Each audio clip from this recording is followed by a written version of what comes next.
3-4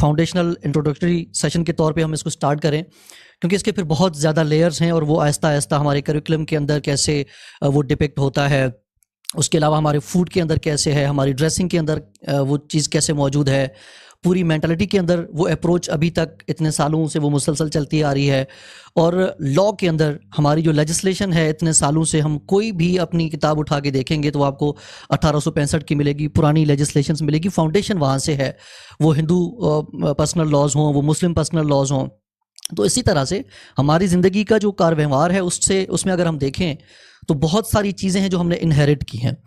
آج تھوڑا سا ہم کوشش کریں گے ہمارے جو معزز پینلسٹ ہیں ان کے ساتھ کہ تھوڑا سا ان کو ڈی کنسٹرکٹ کریں کہ جو نیریٹیوز بنائے ہوئے ہیں، جو ہمیں یونیورسٹی میں پڑھایا جا رہا ہے، جو ہمیں اسکولز میں پڑھایا جا رہا ہے، جو ہمیں گلی محلے کے اندر بتایا جا رہا ہے، یہ جو سپیریئر اور انفیریئر کی جو باتیں ہیں اس کے متعلق، اور پھر یہ بھی کوشش ہوگی کہ ان کو آنے والے دنوں میں مہینے میں کوئی ایک اور سیشنز کیا جائے تاکہ ہم دیکھیں کہ کلچر کو کیسے اس نے ڈومینیٹ کیا اور بہت ساری چیزیں۔ تو میں دوبارہ امجد نذیر صاحب آپ کی طرف ہی آؤں گا، تھوڑا سا اس پہ بتائیں بریفلی کہ سب سے بڑے کالونائزرز کون سے تھے کہ جن کا بہت زیادہ شوق تھا، جن کو اگر ہم کہیں کہ کالونیلزم اسٹارٹ ہوا اور وہ ہندوستان میں جب پہنچے، کیونکہ پورچوگیز بھی ہیں، فرینچ بھی ہیں، اور ہم جو ٹریس کرتے ہیں وہ یہ کہ برٹش جو کالونائزرز سے اور ایسٹ انڈیا کمپنی کے بعد اس کا ڈیزاسٹرس جو ایفیکٹ ہے وہ بہت زیادہ ہوا۔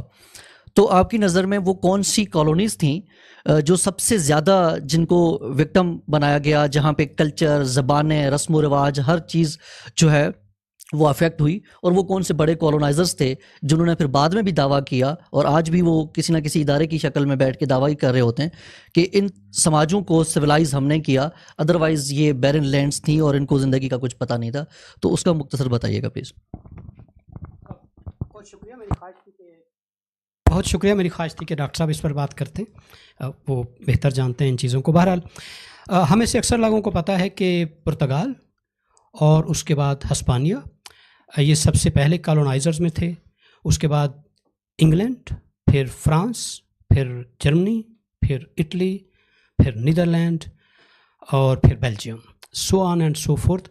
جیسے کہیں کہ لنڈا بازار لگا ہوا تھا، یہ ایک دوسرے سے فائٹ کرتے تھے کالونیز کو ہتھیانے کے لیے، ایک دوسرے سے مقابلہ کرتے تھے، بیٹھ کر باقاعدہ پلان کرتے تھے، اور 1884 سے 1914 تک، یہ 1914 بڑا اہم تاریخ ہے، آپ کے ذہن میں ہوگی، باقاعدہ برلن میں میٹنگز ہوئیں جس میں برطانیہ، فرانس، جرمنی، اٹلی، ان تمام کے نمائندے شامل تھے، اور وہ یہ دیکھ رہے تھے کہ افریقہ کو ہم نے کس طرح کالونائز کرنا ہے، کون سے معدنیاتی وسائل کون سے لے گا، زرعی وسائل کون لے گا، اور وہاں سے اگر یعنی کپڑے کی کوئی صنعت ہے اس طرح کے وسائل کون لے گا، لیبر کون سا لے گا، چاکلیٹ وغیرہ، یعنی ہر طرح کے جو وسائل ہیں ہم کیسے تقسیم کریں گے، اس پر بعد میں پہلے تو کوئی 1884 سے 1900 کے اواخر تک تھوڑا بہت اتفاق رہا، لیکن 1914 میں کیونکہ ان کے پاس ہتھیار بہت جمع ہو چکے تھے، سٹیم انجن بھی بہت جمع ہو چکے تھے، اور کالونیز کی وجہ سے بہت سارے وسائل ان کو میسر آنے لگے تھے، جس میں انہوں نے وہاں پر بہت سی ریلوے کا نظام وضع کر لیا تھا، شپنگ کا بہت بڑا نظام وضع کر لیا تھا، اور یہ 1800 سے جب ہم کہتے ہیں کہ صنعت یا صنعتی ترقی کا آغاز ہوا، اس کی یہی وجہ تھی کہ 18ویں صدی کے آغاز سے 19ویں صدی تک پہنچتے پہنچتے ان کے پاس وسائل بہت زیادہ جمع ہو گئے تھے، جس کی وجہ سے ٹیکنالوجی اور پرویز صاحب کی اجازت سے سائنس کے لیے ان کو گنجائش ملی، کیونکہ ان کے پاس را میٹیریل یا خام مال اتنا زیادہ جمع ہو گیا تھا کہ اس کا استعمال اور اس کی طرح طرح کی ایجادات انہوں نے کی۔ تو وہ اول کالونائزر تھے، اور پھر 1914 میں نے کہا تھا بڑا سٹرائکنگ ہے، ہم نے دیکھا کہ پہلی جنگ عظیم ہوئی اور پھر دوسری جنگ عظیم ہوئی، کیونکہ جب ان میں اختلاف اس حد تک بڑھ گیا، وہ کالونیل اور کالونیل ریسورسز کے اوپر تھا، کہ پھر وہ پہلی جنگ عظیم اور دوسری جنگ عظیم نے ان کو کافی حد تک کمزور کر دیا، اور اتنا کمزور کر دیا کہ ان کو کالونیز چھوڑنی پڑی۔ تو یہ پس منظر تھا، یعنی بعض اوقات یہ کہا جاتا ہے کہ انہوں نے ترقی دی ہے، ٹیلی گراف آیا، ریلوے آیا، ایجوکیشن لائے، وہ وہاں پر شپنگ لائے، اور یہاں پر ایک سٹرکچر بنایا، سسٹم بنایا، گورننس کا نظام لائے، اس پر بعد میں بات کریں گے۔ میرے نزدیک یہ کہیں زیادہ ان کی اپنی ضرورت تھی بنسبت کالونیز کو